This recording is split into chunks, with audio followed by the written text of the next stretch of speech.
میں بہت فوکس رہی ہوں. جو کام میں کر رہی ہوں اس کو میں کافی فوکس سے کرتی رہی ہوں کچھ پچھلے تقریباً 15-17 سالوں سے. تو ایک چیز آپ کو بتا دوں کہ اس بزنس میں 2003 سے ہوں.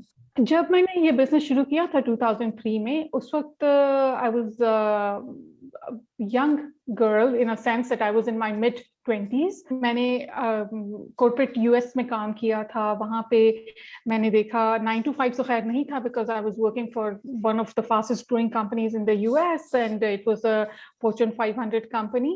تو یہی تھا کہ صبح 9 سے لے کر رات کے 9 تک, مطلب ایک دفعہ آفس چلے جاتے تھے تو پھر واپس آنے کا وہ نہیں ہوتا تھا. ہارڈ ورک تو ہمیشہ سے کیا ہے, بٹ میرے لیے پرسنلی ایک چیز تھی جو wanted to work beyond the confines of an established routine. مجھے وائڈر پلینگ فیلڈ چاہیے تھا, مجھے زیادہ انڈیپینڈنس چاہیے تھی اپنے ڈیسیژنس میں, اپنا راستہ بنانے میں. تو اس کی وجہ سے میں نے سوچا کہ شاید میرے لیے بہتر یہ ہے کہ میں انٹرپرینورشپ کی طرف آ جاؤں اور میں بزنس کی طرف آ جاؤں. یہ بات اگر آپ 2003 کی کر رہی ہیں تو نہ ہمارے پاس اس وقت واٹس ایپ تھا, گوگل بھی, آئی تھنک ہم یاہو کا سرچ انجن یوز کیا کرتے تھے, اور ہم سب کو پتا ہے کہ وہ کتنا پاورفل ہے. وہ ایک بہت ہی مختلف وقت تھا, اگر آپ 10-15 سال پہلے دیکھیں ایک بہت ہی مختلف انوائرمنٹ تھا. جب میں نے بزنس شروع کیا تو مجھے یہ لگا کہ عورتوں کو پاکستان میں بزنس سٹارٹ کرنے کے لیے بہت لمیٹڈ ریزسٹنس ہے. اس کو میں آپ کو ایکسپلین کرتی جاؤں, اس کا مطلب کیا ہے. جب آپ بزنس رجسٹر کرنے جاتے ہیں تو آپ کو یہ نہیں پوچھا جاتا کہ آپ مرد ہیں یا عورت ہیں. آپ ایک بزنس اینٹی ہیں اور آپ SECP کے ساتھ یا جو بھی آپ کی اینٹی ہے جس کے ساتھ آپ رجسٹر کرنا چاہ رہے ہیں, آپ ان کے ساتھ رجسٹر کریں گے. دوسری چیز یہ ہے کہ اگر آپ کو رجسٹریشن کے لیے, ریسرچ کے لیے کوئی ہیلپ چاہیے تو آپ مختلف لوگوں سے ملتے ہیں اور سمجھتے ہیں کہ ایک سیکٹر کس طرح سے کام کرتا ہے. تو اس لحاظ سے بھی میں نے دیکھا کہ آپ کو اچھے لوگ ملتے ہیں, ہر جگہ آپ کو اچھے لوگ ملتے ہیں. زیادہ تر آف کورس مرد ہی ہوتے ہیں, بیکاز ہم ایک میل ڈومینیٹڈ سوسائٹی میں رہ رہے ہیں, مگر آپ کو اچھے لوگ ملتے ہیں جو آپ کو گائیڈ کرتے ہیں جگہ جگہ ٹائم سے.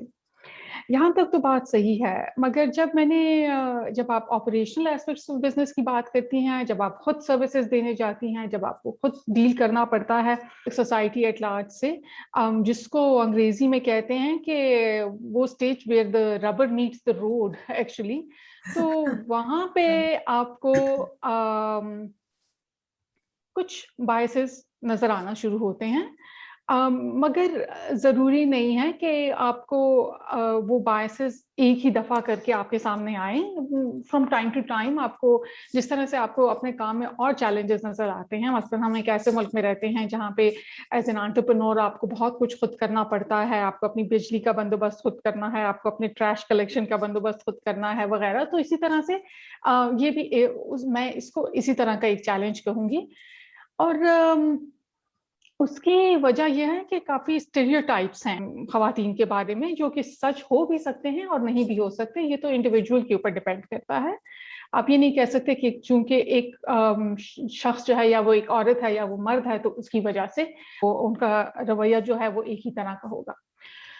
تو آپ کو اگر میں مثال دوں تو میرے جو کام ہے, جو میرا لائن آف ورک ہے, اس میں جو چیزیں آپ سے ایکسپیکٹڈ ہوتی ہیں آپ کی سکسیس کے لیے, وہ یہ ہوتی ہیں کہ جی آپ نے کافی پریشر کے انڈر کام کرنا ہوتا ہے. اور وہ پریشر کیا ہے کہ جی آپ نے شدید ڈیفیکلٹ سیکیورٹی سچویشنز میں کام کرنا ہوتا ہے, آپ نے لارج اینڈ کمپلیکیٹڈ پروجیکٹس کو مینیج کرنا ہوتا ہے, اپنے ریگولر ورک اسکیڈولس کے اوپر کام کرنا ہوتا ہے. اور اس کا مطلب یہ ہے کہ آپ ایک ہی ساتھ میں آپ ایکسٹینسو ٹریول بھی کر رہے ہیں, آپ رائٹنگ کا بھی آپ کا بہت روٹین ہے. ہمارے کام میں رائٹنگ اور ریسرچ کا بہت زیادہ کام ہے.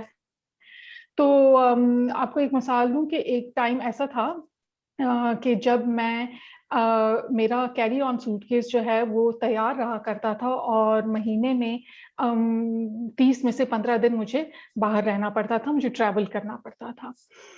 اور دوسری چیز یہ ہے کہ آپ کو اگر میں سیکیورٹی سچویشنز کی ایگزامپل دوں تو میں نے پورے پاکستان میں الحمدللہ کام کیا ہے, all the way from the north to the south. تو کوئی ایسی جگہ نہیں ہے شاید کہ جہاں پہ میں نے کام نہ کیا ہو. اور this also includes places like the former FATA, Balochistan, جگہیں جہاں پہ, اور ایسے ٹائمس میں نے کام کیا ان جگہوں میں جہاں پہ آپ کے اسلام آباد میں بھی سوسائڈ بامبس پھٹ رہے تھے. ڈیولپمنٹ سیکٹر کے ورکرز کو بہت زیادہ خدشات تھے اس سارے ایشوز کے باوجود میں نے کام کیا. اگین جس ایز اے کنسلٹنٹ میں نے ینگ کام شروع کیا شاید, تو کچھ ایکسپیکٹیشنز, اور وہ ظاہری بات ہے, انڈرسٹینڈیبل ہے. اگر ابھی میرے سامنے بھی کوئی ایسے آئیں گی خاتون کے جو مجھے کہیں گی کہ میں یہ سب کچھ کر سکتی ہوں, تو میں پہلے ان کو ٹرائی کرنا چاہوں گی. تو چونکہ میرا اپنا تجربہ رہا ہے تو اس لیے میں سوچوں گی کہ شاید مجھے اندازہ ہوگا, I have already been in those shows, so ان بندی کو زیادہ بینیفٹ آف ڈاؤٹ دوں گی. تو میں آپ کو میرا کہنے کا مقصد یہ ہے کہ most people are the product of their environment and upbringing. تو اگر آپ نے اپنی سینٹی برقرار رکھنی ہے نا سب سے زیادہ, تو بہترین بات یہ ہوگی کہ آپ اپنے آپ کو, آپ اس چیز کو ایک طرح سے forgive and forget کر کے اور اپنے آپ کو ٹاکسک سچویشن سے نکالنے کی کوشش کریں جس حد تک پاسبل ہو. میرے کیس میں یہ بھی ایک, ایز میں نے آپ سے کہا کہ کچھ لکی چیزیں بھی تھیں, تو ایک لکی چیز یہ تھی کہ میری کمپنی جو ہے وہ شارٹ ٹرم اسائنمنٹس پہ کام کرتی ہے. تو فار می مجھے کلائنٹ کے ساتھ 6 مہینے یا 8 مہینے سے زیادہ نہیں رہنا پڑتا. then I can move on to the next project. That's the maximum. I mean, I also undertake projects which take no more than 3 months. تو جو میری ایڈوائس ہوگی وہ یہ ہوگی کہ, اور جو میں خود کرتی رہی ہوں اس طرح کی سچویشنز میں ڈیل کرنا, کہ ان ایشوز کو منیمائز کرنے کے لیے آپ کو ایز اے خاتون کافی اسٹرکٹلی بزنس لائک آپ کو رہنا پڑتا ہے. آپ کو ایک روڈ میپ کے ساتھ رہنا پڑتا ہے. آپ کا ایک طریقہ کار ہے, آپ نے کیا ڈیلیور کرنا ہے, آپ نے اسی کے ارد گرد آپ کی جو ڈسکشن ہوگی, جو آپ کا لین دین ہوگا, جو آپ کے ریلیشن شپس آپ نے بلڈ کی ہوں گے پبلکلی, وہ آپ اسی کے گرد آپ کوشش کریں کہ آپ پروفیشنل رہیں. اور دوسری چیز یہ ہے کہ آپ ایک کوالٹی پروڈکٹ یا سروس دیں اور ٹائم پر دیں. یہ 2 چیزیں ہیں جو کہ میں نے دیکھا ہے کہ ہماری پاکستان میں انفارچونیٹلی اسپیشلی جو اگریڈ ٹائم ہوتا ہے یا کوالٹی ہوتی ہے جو آپ پرومس کرتے ہیں, آپ اسی کے اوپر دیں تو آپ کو یہ مسائل آپ کے کافی حد تک مینیمائز ہو جائیں گے. Because at the end of the day لوگ یہ بھول جاتے ہیں. شروع میں ایک چیز ہوتی ہے کہ ہاں یہ خاتون ہے, مگر ایونچولی لوگ بھول جاتے ہیں کہ یہ ایک عورت ہے. ان کو یہ ہوتا ہے کہ آپ ایک سروس یا ایک پروڈکٹ دے رہے ہیں ایز اے بزنس, تو ان کو کس لیول کی چاہیے. Next question I want to ask you is کہ آپ نے کافی ایکسپلین کیا ہے کہ کس طرح سے بینگ اے وومن آپ ڈیل کرتی ہیں چیزوں کے ساتھ. And really when you are working, you are a business person, you are a business woman اور بزنس مین, تو آپ کو بزنس کرنی ہے اور آپ کو ہر چیز کے ساتھ ڈیل کرنا ہے. You I think have to go with that mindset, right? لیکن جب آپ ایک عورت ہیں تو پاکستان میں یا ڈفرینٹ دنیا میں بیسکلی عورت جو ہے اس کے لیے کچھ ایکسپیکٹیشنز ہوتی ہیں کہ وہ ایسے بہیو کرے یا ویسے بہیو کرے تو وہ ایسی عورت ہے, اگر وہ اس طرح کرے گی تو وہ اچھی عورت ہے, اس طرح کرے گی تو وہ اچھی عورت نہیں ہے. دوز آر سرٹن پرسیپشنز اور سرٹن ایکسپیکٹیشنز جو ہوتی ہیں کہ آپ کو ایسے بہیو کرنا ہے in order to get respect from other people. تو being a woman working alongside men in your business, do you feel like you have to sometimes think like a man, but you have to act like a woman? So again, that's a very interesting question, and the way you pose it. As I said, I started working really early, I started my business really early and I had very limited experience. So for me, I quite frankly have always thought like myself. اور شاید اس کی وجہ یہ تھی کہ جو میری اپ bringing تھی اس میں کچھ ایسی چیزیں تھیں.